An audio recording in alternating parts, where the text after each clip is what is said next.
a vision is like a daydream. We need to take that vision and turn it into action. Wake up! Not sleeping, but we need to take that and make a plan. We have to compete against individuals, but sometimes we have to be part of a team. We have to be able to overcome obstacles. We have to be focused. We have to measure our success along the way. Weekly, daily, monthly, quarterly. Within all those, we're able to plan for success. Fail to plan, plan to fail.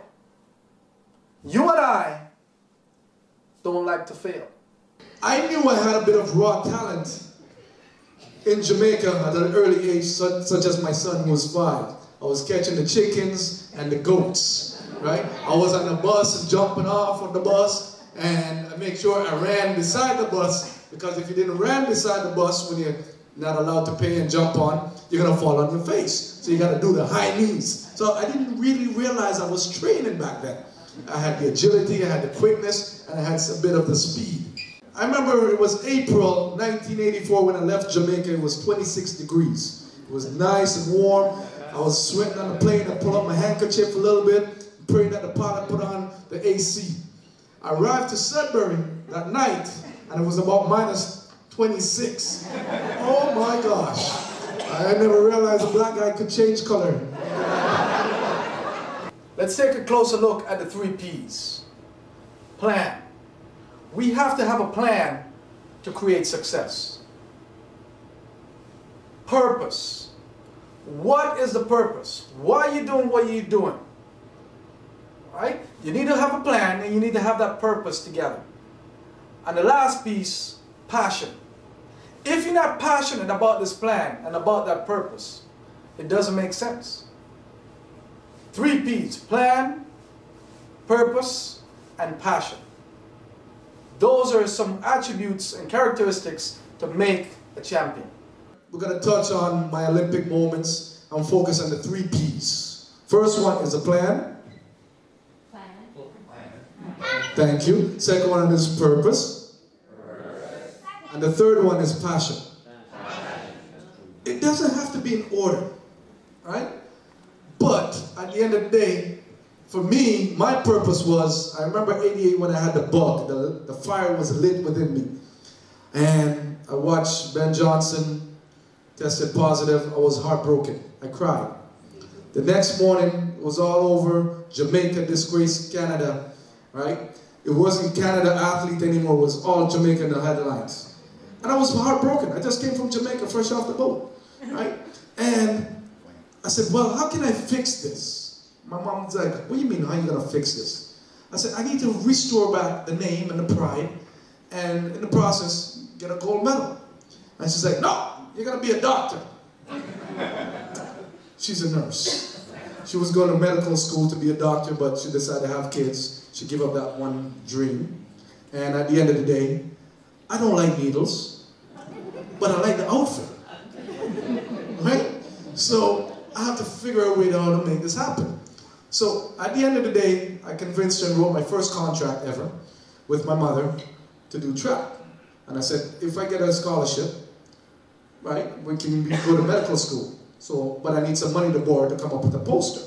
And I went to a couple of investor groups and different Inco and to raise some capital.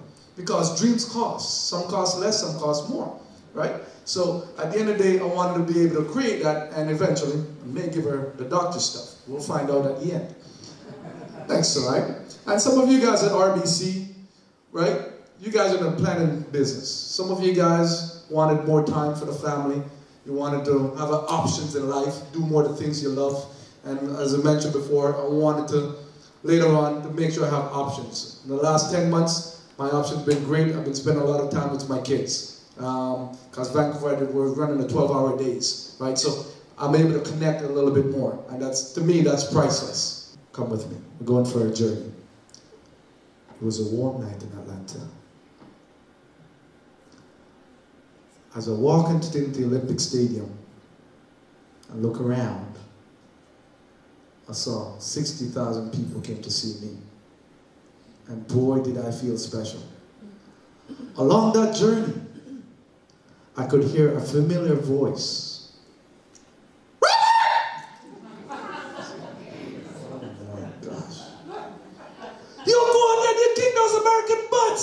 I remember the starter says, "Gentlemen, on your marks."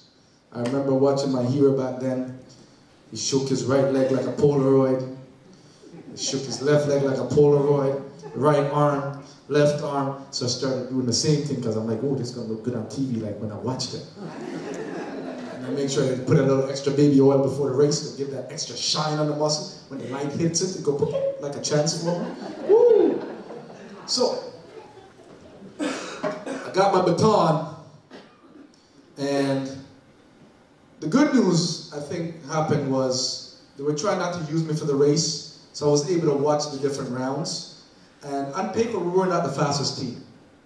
But I figured, if we can do the little things great, you'll be great. Because sometimes you make a team and you're on the bench sitting, and you don't realize you can learn from sitting and watching. So I went in and I wanted to bring what I saw to win this championship, because we weren't going to win based on what was going on. As the starter said, Esme, what a performance! Oh, I love that guy. So anyway, so I got down in the starting blocks, and some of the things that I was thinking is, this baton is 12 inches. If I hold it in my right hand, because I'm right hand dominant, I will take up about 3 inches. If I pass the baton in the next person's hand, place it, keyword is place, I want to place it about 3 more inches. That means I should have 6 inches, right? If the baton is passed 3 times, 6 times 3 is 18 inches. Whew. Can that winner lose a race? Darn right. So I figured, oh, we got faster. Most of the people on the track is saying stick. How many letters is that? 5. I said, I want to change the word, I want to say high. How many letters? High, H-I. Thank you. Oh, they're retired. They don't need to freaking do numbers anymore. Right? 2. So I've saved how many letters I've saved? 3. So you're gonna participate with me now. We're gonna say stick, nice and loud. Stick. Say hi. Hi. Stick. Stick. Hi. Hi. Which one is easier on the diaphragm? Hi. Perfectly. Thank you. So I figured if I just save you 3/10 of a second by using stick to high, I save you 6 inches here, it's 18 inches, we're already winning, right? The next thing I wanted to create was the rhythm. So if I have the baton in my right hand, I want the next person to receive the baton in what hand? Perfect. So we're gonna, once in motion, once to stay in motion. And then we can speed up or slow down if we need to, but we have to catch the rhythm and sing. You don't have to be the fastest out there, you guys have to be the best rhythm. And yes, not all black guys can dance. So anyway, so we've got the rhythm component happening. Hi, boom, boom, boom. So now, we're gonna make sure the pass delivers. So there's 3 things to that, right? So, we've got see it, sorry, call it, continue sprinting, see it, deliver it, release it. Cameras on the Canadian team. What a start for Robert Esme. Esme was absolutely wonderful. He did everything right. He was psyched up. He kept Drummond at bay, and Drummond knew it. I think Drummond started seizing up about here. Esme says hand. There's the hand. What a great change there. Absolutely fantastic. Glenroy Gilbert blitzed that back straight the same way that they did in the women's when the Americans won it. And now you can see the bend here, really. Surin was away then. It was won by this stage. The hand goes back, no troubles this time. And he took it 2 yards up and gained another 4. Double goal for Canada in the sprints in the 1 and the 4x4. Wonderful performance. Well, Canada came to the Olympic Games looking for gold from Donovan Bailey and perhaps a gold from the sprint relay team. 2 gold medals a week apart for Donovan Bailey, and as I said earlier, Saturday nights in Georgia